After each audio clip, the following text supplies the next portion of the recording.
আসসালামু আলাইকুম বন্ধুরা, HTML ও ওয়েব ডিজাইনের আজকের টিউটোরিয়ালে তোমাদের সবাইকে স্বাগতম। আমি Abdullah Jabir Al Gazi, ICT lecturer, Holyland college, Dinajpur. আসো আমরা টেক্সট এডিটরে চলে যাই।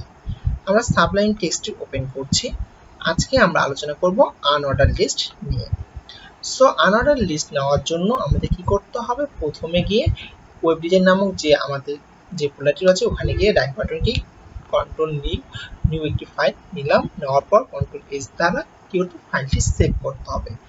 আমরা কি করব? ডেস্কটপের আন্ডারে, কার আন্ডারে? আমরা ডেস্কটপের আন্ডারে যে ওয়েব ডিজাইন ফোল্ডারটি রয়েছে সেখানে গিয়ে একটি ফাইল নিব,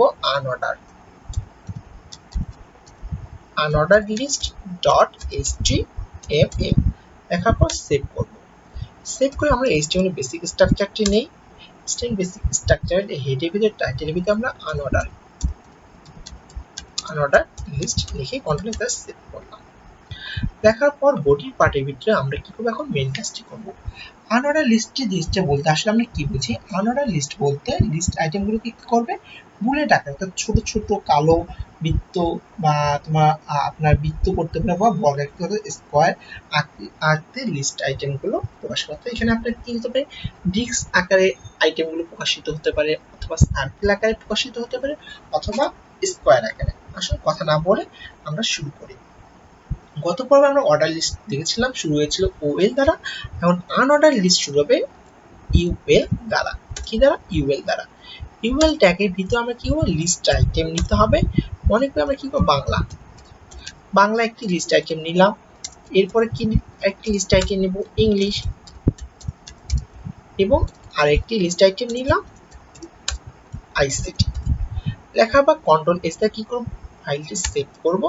সেভ করে আমরা কোথায় যাব? ডেস্কটপে যে আমাদের ওয়েব ডিজাইনার ফোল্ডার ক্রিয়েট করছিলাম এখানে গিয়ে দেখেন আনঅর্ডার লিস্ট নামে যে ফাইলটি আছে সেই ফাইলটি ওপেন করব। আপনারা যে ড্রাইভে সেভ করে রাখবেন সেখানে গিয়ে ওপেন করতে হবে। বন্ধুরা দেখো কি চলে আসে? বুলেট আকারে ছোট ছোট ডিস্ক আকারে ছোট ছোট চলে আসে বাংলা, ইংলিশ এবং হিস্ট্রি। এখন দেখো তোমরা হয়তো, এখন আমরা চাচ্ছি কি? আমরা এখানে ডিস্ক আকারে না থেকে আমরা চাচ্ছি সেগুলো হবে কি? তো সার্কেল আকারে যাবে। কি আকারে? সার্কেল। সেই জন্য H3 ট্যাগের ভিতরে আমরা কি লিখি? সার্কেল লিস্ট লিখতে পারি।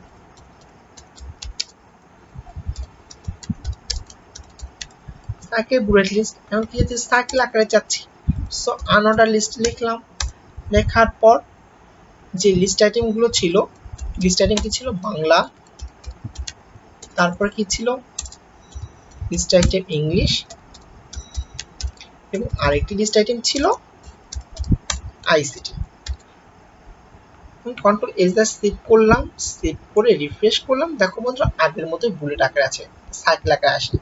সো সার্কেল আকারে আনতে গেলে আমাদের যে এই যে ইউএল আছে এখানে টাইপ অ্যাট্রিবিউট নিতে হবে এবং ভ্যালু হিসেবে লিখতে হবে CIRCL, সার্কেল। সার্কেল কথাটি আমাদের কি করতে হবে? ভ্যালু হিসেবে লিখতে হবে।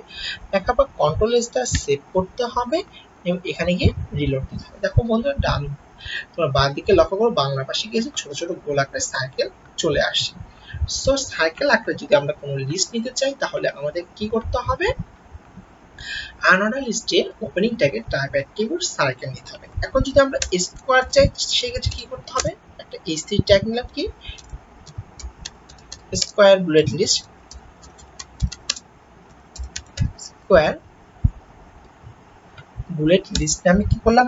একটি আমরা হেডিং ট্যাগ দিলাম। H3 থেকে একটি হেডিং ট্যাগ। হেডিং ট্যাগ আমি জানি কতগুলো আছে? 6টা, H1 থেকে H6। এবং আনঅর্ডার লিস্ট নিলাম এবং এই ভিতরে লিস্ট আইটেম গুলো কপি পেস্ট করে দেব একটু সময় বাঁচানোর জন্য। তোমরা এখানে টাইপ করতে পারো, কন্ট্রোল ভি দিয়ে পেস্ট করে দিলাম। এখন আমরা কি চাচ্ছি? আমরা চাচ্ছি কি এটি হবে স্কয়ার টাইপ, অর্থাৎ চারকোনা। সেজন্য প্রথমে আনঅর্ডার লিস্ট থেকে টাইপ অ্যাট্রিবিউট নিতে হবে এবং এখানে কি লিখতে হবে? স্কয়ার, SQAR, অর্থাৎ ছোট হাতের স্কয়ার লিখবো। লেখার পর কন্ট্রোল এস দিয়ে কি করব? আমরা সেভ করে দিব। এই ব্রাউজারে গিয়ে আমরা কি করব? রিফ্রেশ করব। দেখো বন্ধুরা স্কয়ার আকৃতি তোমার চলে এসেছে। এখন দেখো বাই ডিফল্ট আমরা কি করেছিলাম? বাই ডিফল্ট আমরা ইউএল শুধু দিয়েছিলাম, সেখানে কি আছে? ডিস্ক আকৃতি চলে আসছে। এখানে যদি আমরা টাইপের ক্ষেত্রে ডিস্ক লিখে দেই, এসসি এবং কন্ট্রোল এস দ্বারা সেভ করি, তাহলে দেখো কি হচ্ছে, কোনো পরিবর্তন হচ্ছে? পরিবর্তন হচ্ছে না। তাহলে যদি কখনো তোমাদের এরকম টাইপের থাকে, তোমরা শুধু ইউএল ট্যাগও দিতে পারো অথবা টাইপের মধ্যে ডিস্ক কথাটিও লিখে দিতে পারো। বন্ধুরা, এই ছিল আমাদের আজকের টিউটোরিয়াল অর্থাৎ আনঅর্ডার লিস্টের টিউটোরিয়াল। আনঅর্ডার লিস্ট শুরু করতে হয় ইউএল ট্যাগ দ্বারা এবং ক্লোজও করতে হয় ইউএল ট্যাগ দ্বারা, এবং ইউএল ট্যাগের ভিতরে তোমার লিস্ট আইটেমের উপাদান থাকে, যতগুলো তোমার উপাদান থাকবে ততগুলো তোমার লিস্ট আইটেম ট্যাগ নিতে হবে। এবং তোমার যদি আনঅর্ডার লিস্টটি বিভিন্ন অর্থাৎ সার্কেল স্কোয়ারে করতে চাও, সেক্ষেত্রে ওপেনিং ট্যাগ ইউএল এর ভিতর টাইপ অ্যাট্রিবিউট একটি নিতে হবে, সেখানে লিখতে হবে ডিস্ক চাইলে ডিস্ক লিখতে হবে, সার্কেল হলে সার্কেল এবং স্কোয়ার হলে স্কোয়ার লিখতে হবে। আশা করি তোমরা বুঝতে পেরেছো। পরবর্তী টিউটোরিয়াল দ্বারা আমন্ত্রণ জানিয়ে এখানে শেষ করছি। আসসালামু আলাইকুম।